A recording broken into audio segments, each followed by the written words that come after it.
नमस्कार। भारतीय राजनीति इस समय एक ऐसे मोड़ पर खड़ी है जहां सत्ता पक्ष और विपक्ष के बीच की लड़ाई केवल चुनावी हार जीत तक सीमित नहीं रह गई है।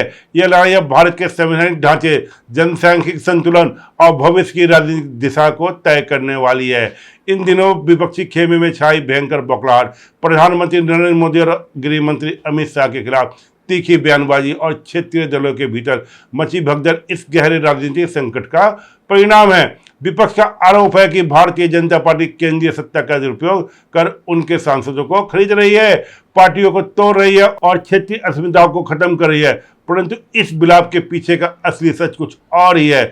विपक्ष जिसे 2/3 बहुमत के हवा से डरा हुआ है, वह सरकार बचाने के लिए नहीं बल्कि भारत के इतिहास के सबसे बड़े संवैधानिक सुधारों को अमली जामा पहनाने की तैयारी है।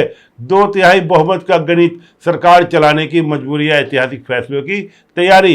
लोकतंत्र में सरकार बनाने और चलाने के लिए केवल 50% अधिक सीटों की आवश्यकता होती है। वर्ष 2024 के लोकसभा चुनाव के बाद जब एनडीए की सरकार बनी तो राहुल गांधी समेत कई विपक्ष के नेताओं ने बार बार यह दावा किया कि यह सरकार कमजोर है और कभी भी गिर सकती है। विपक्ष का विफल ऑपरेशन और ऑर्डिनेशन, विपक्ष दलों ने तेलुगु देशम की पार्टी टीडीपी के नेता चंद्रबाबू नायडू और जेडीयू नेता नीतीश कुमार को अपने पाले में लाने के लिए गुप्त दूत भेजे। यहाँ तक कि उप प्रधानमंत्री पद तक का ऑफर दे डाला। रणनीति यह थी कि किसी भी तरह से इस सरकार को अल्पमत में लाकर गिरा दिया जाए। परंतु सरकार गिरना तो दूर, मोदी शाह की जोड़ी ने संसद के दोनों सदनों में ऐसा चक्रव्यूह रच दिया है कि जिसे विपक्ष का बचना नामुमकिन दिख रहा है। लोकसभा और राज्यसभा में संख्या बल का नया समीकरण।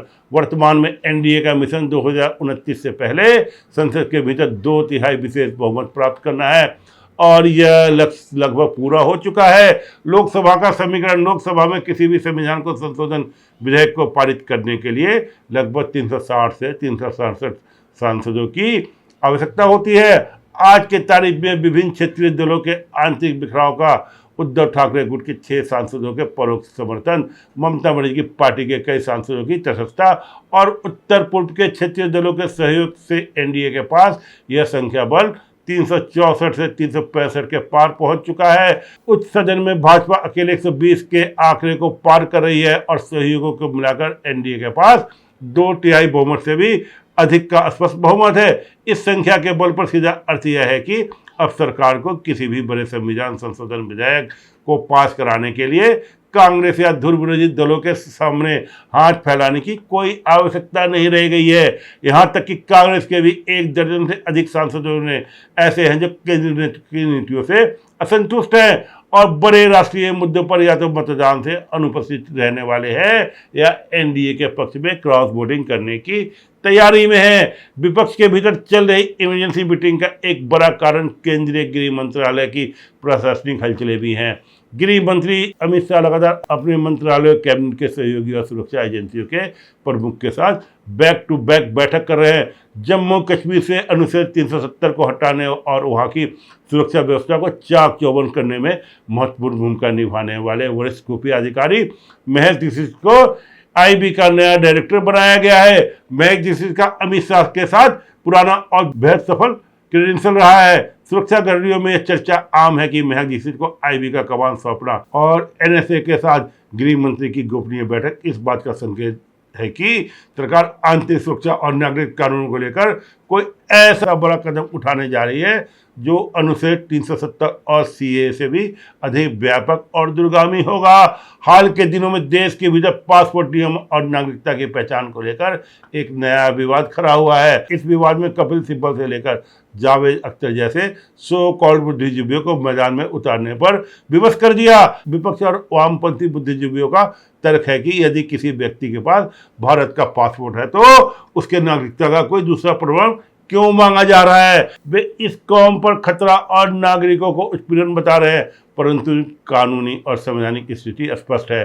पासपोर्ट मूल रूप से एक ट्रैवल डॉक्यूमेंट है जो विदेशी यात्राओं के लिए जारी किया जाता है। यह इस बात का अचूक और अंतिम परिणाम नहीं है कि संबंधित व्यक्ति ने अवैध तरीके से भारतीय नागरिकता अर्जित नहीं की है। देश के विभिन्न राज्यों में इस समय SIR की प्रक्रिया अत्यंत तीव्र गति से चल रही है। विपक्ष इसी बात से घबराया हुआ है कि इस प्रक्रिया को परोक्ष रूप से NRC के आधार के रूप में इस्तेमाल किया जा रहा है। फरवरी माह में देश में होने वाले महाजनगणना सेंसस के दूसरे चरण की शुरुआत होने वाली है। इससे पहले चल रहे मकानों की सूचीकरण की प्रक्रिया में पहले ही देश की जनसांख्यिकी का एक बहुत बड़ा डेटाबेस तैयार हो चुका है। इस प्रक्रिया में AI और डिजिटल टूल का बड़े पैमाने पर इस्तेमाल किया जा रहा है, जिससे वोटर लिस्ट में शामिल फर्जी नामों और अवैध घुसपैठियों को ट्रैक करना बेहद आसान हो गया है। इस पूरी प्रक्रिया में भारत के नागरिकता कानून के उन प्रावधानों को कड़ाई से लागू किया जा रहा है जिन्हें पूर्व की सरकारों ने ठंडे बस्ते में डाल रखा था। यदि किसी व्यक्ति का जन्म भारत में 1987 के बाद हुआ है तो नागरिकता सिद्ध करने के लिए उसके माता पिता में से किसी एक का भारत का मूल नागरिक होना अनिवार्य है। यदि जन्म 1991 के बाद हुआ है तो माता पिता और दोनों का भारतीय नागरिक होना और उसके वैध दस्तावेज होना अनिवार्य है। इस डिजिटल और कानूनी स्क्रूटनी के कारण उन करोड़ अवैध घुसपैठियों, विशेषकर बांग्लादेशी और रोहिंग्यों के बाहर होने का रास्ता साफ हो रहा है, जिन्होंने जाली दस्तावेज के आधार पर ration card, voter I card और पासपोर्ट बनवा लिए थे। विपक्ष को डर है कि इससे उनका बड़ा और पक्का वोट बैंक हमेशा के लिए खत्म हो जाएगा, जिससे उनकी राजनीतिक जनसंख्या और ताकत दोनों सिकुड़ जाएगी। प्रधानमंत्री नरेंद्र मोदी 2029 के आम चुनाव तक समान नागरिकता संहिता UCC को पूरे देश में लागू करने के मिशन पे है। इसके लिए केंद्र सरकार सीधे संसद में कानून लाने के बजाय एक बेहद सोची समझी स्टेट रणनीति पर काम कर रही है। वर्तमान में देश के 18 राज्यों में या तो भाजपा का पूर्ण बहुमत की सरकार है या वह मजबूत सहयोगी के साथ सत्ता में है। इन सभी राज्यों में अगले 6 महीने के भीतर UCC को पूरी तरह लागू करने की समय सीमा तय की गई है। इन राज्यों ने UCC का ड्राफ्ट तैयार कर लिया है और उसे पारित कर देश के सामने एक मॉडल पेश किया है। असम में मुख्यमंत्री हेमंत बिस्वा शर्मा ने UCC के कड़े प्रावधान को लागू भी कर दिया है, जिसमें बहुविवाह और बाल विवाह का पूर्ण प्रतिबंध है। राजनीतिक गलियों में यह सुखबार तेज है कि महाराष्ट्र और यहाँ तक कि पश्चिम बंगाल, जहाँ हालिया राजनीतिक उथल पुथल के बाद स्थितियाँ बदली है, आने वाले दिनों में UCC से संबंधित विधेयक को पटल पर रखा जा सकता है। जब देश के अधिकांश बड़े राज्यों में UCC की प्रांतीय कानून लागू हो जाएंगे और जनता उससे अभ्यस्त हो जाएगी, तब केंद्र सरकार इन सभी ड्राफ्ट को मिलाकर एक अम्ब्रेला लेजिस्लेशन यानी केंद्रीय समान नागरिकता संहिता विधेयक संसद में पेश करेगी। क्योंकि संसद के दोनों सदनों में NDA के पास 2/3 बहुमत का कोरम पूरा हो चुका है, इसलिए इस ऐतिहासिक विधेयक को पारित करने में कोई भी संवैधानिक बाधा नहीं आने वाली। विपक्षी यदि सड़क पर हंगामा करेगा तो यह बहुसंख्यक समाज के सामने पूरी तरह एक्सपोज हो जाएगा, बेनकाबा हो जाएगा, जैसा कि अनुच्छेद 370 के समय हुआ था। मोदी सरकार के एजेंडे से अलग सबसे बड़ा और क्रांतिकारी कदम वन नेशन वन इलेक्शन, एक देश एक चुनाव है। वह इसके लिए गठित उच्च स्तरीय समिति, जिसमें देश के पूर्व मुख्य न्यायाधीश और कानूनी विशेषज्ञ शामिल है, कि कई दौरों की बैठक पूरी हो चुकी है। इस समिति ने अपना विस्तृत रिपोर्ट सरकार को सौंप दिया है, जिससे बार बार होने वाले चुनाव के कारण देश के खजाने पर पड़ने वाला बोझ और प्रशासनिक शिथिलता को समाप्त करने का पूरा खाका तैयार है। इसके लिए संविधान के कई अनुच्छेदों में संशोधन करना होगा, जिसके लिए फिर से उसी 2/3 बहुमत की आवश्यकता होगी, जो भाजपा ने पहले ही जुटा लिया है। प्रधानमंत्री मोदी ने अपने भाषणों में जिस तरह हाई पावर डेवलपमेंट मिशन का उल्लेख किया था, वह अब धरातल पर उतरता दिखाई दे रहा है। यह मिशन केवल सीमा पार से नहीं बल्कि घुसपैठ को रोकने तक सीमित नहीं है, बल्कि देश के भीतर पिछले कई दशकों से जानबूझकर किए गए जनसांख्यिक परिवर्तन, डेमोग्राफिक चेंज को संतुलन करने के लिए है। इस मिशन का उद्देश्य यह दिखाता है कि एक स्वस्थ लोकतंत्र में जनसांख्यिक की सुरक्षा कितनी महत्वपूर्ण भूमिका निभाती है। विपक्ष, विशेषकर कांग्रेस पार्टी, इस समय समान नागरिकता संहिता यानी NRC पर उतना मुखर होकर नहीं बोल रही है जितना वह पेंशन के मुद्दे पर बोल रही है। इसके पीछे कांग्रेस की एक सोची समझी क्षेत्रीय विभाजन की राजनीति काम कर रही है। कांग्रेस और उसके रणनीति का भली भांति जानते हैं कि 2026 के बाद जब देश में नया परिसंवरण लागू होगा तो लोकसभा सीटों की संख्या वर्तमान में 543 से बढ़कर काफी अधिक हो जाएगी। सीटों का यह निर्धारण जनसंख्या के अनुपात में होगा। उत्तर प्रदेश, बिहार, मध्य प्रदेश और राजस्थान जैसे राज्यों में जनसंख्या वृद्धि के कारण लोकसभा सीटों की संख्या में भारी बढ़ोतरी होगी। तमिलनाडु, केरल और आंध्र प्रदेश जैसे राज्यों में जनसंख्या नियंत्रण के राष्ट्रीय कार्यक्रम को सफलतापूर्वक लागू किया, जिसके कारण जनसंख्या के अनुपात में उनकी सीटें उत्तर भारत की तुलना में कम गति में बढ़ेगी। कांग्रेस इसी तकनीकी बिंदु को राजनीतिक लाभ उठाना चाहती है।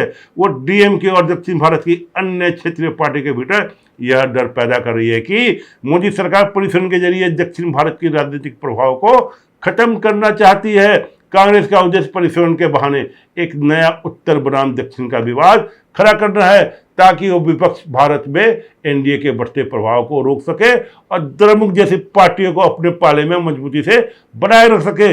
वे जानबूझकर इस बात को छिपाते हैं कि परिसंवरण एक संवैधानिक और कानूनी प्रक्रिया है, जिसे किसी दल विशेष के लाभ के लिए नहीं बल्कि देश के हर नागरिक के वोट की वैल्यू को समान करने के लिए किया जा रहा है।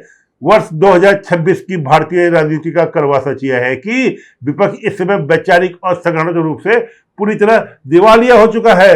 जब उसके बाद प्रधानमंत्री मोदी की विकास नीतियों, वैश्विक साख और गृह मंत्री अमित शाह की अचूक संगठन की विकास का कोई तोड़ नहीं बचता तो वे संविधान खतरे में है या सांसदों को खरीदा जा रहा है जैसे घिसे पिटे नैरेटिव का सहारा लेते हैं। जावेद अख्तर, कपिल सिब्बल और उनके वैचारिक सहयोगियों द्वारा बुना गया नागरिक संकट का दर वास्तव में उस अवैध वोट बैंक को बचाने की छटपटाहट है जिसके दम पर वे दशकों तक देश की सत्ता पर काबिज रहे। संसद के भीतर 2/3 बहुमत का कोरम पूरा होने का इस बात की गारंटी है कि आने वाले महीनों में भारत की संसद में कुछ ऐसे कठोर और ईमानदारी कानून पारित होने जा रहे हैं जो देश की आंतरिक और बाह्य सुरक्षा को हमेशा के लिए सुरक्षित कर देगा। विपक्ष चाहे जितनी भी इमरजेंसी मीटिंग कर ले या संसद में मानसून सत्र से पहले चीख चिल्लाकर आसमान सिर पर उठा ले, परिणाम वही ढाक के 3 पार्ट होने वाला है। जब तक विपक्ष दल आत्मनिरीक्षण नहीं करेगा और तुष्टीकरण की राजनीति को छोड़कर राष्ट्रवाद की मुख्य धारा में नहीं जुड़ेगा, तब तक मोदी शाह के इस संवैधानिक और राजनीतिक विजय रथ को रोकना उनके लिए महज एक दुस्सपन ही बना रहेगा। इस खबर में मेरे साथ इतना ही। अगर वीडियो पसंद आया हो तो अपनी राय कमेंट बॉक्स में जरूर बताएं, लाइक करें, शेयर करें और चैनल को सब्सक्राइब करें। जय हिंद। ताज़ा खबरों से जुड़े रहने के लिए हमारे चैनल को सब्सक्राइब करें और बेल आइकन को दबाना ना भूलें ताकि हर खबर की नोटिफिकेशन आपको मिलती रहे।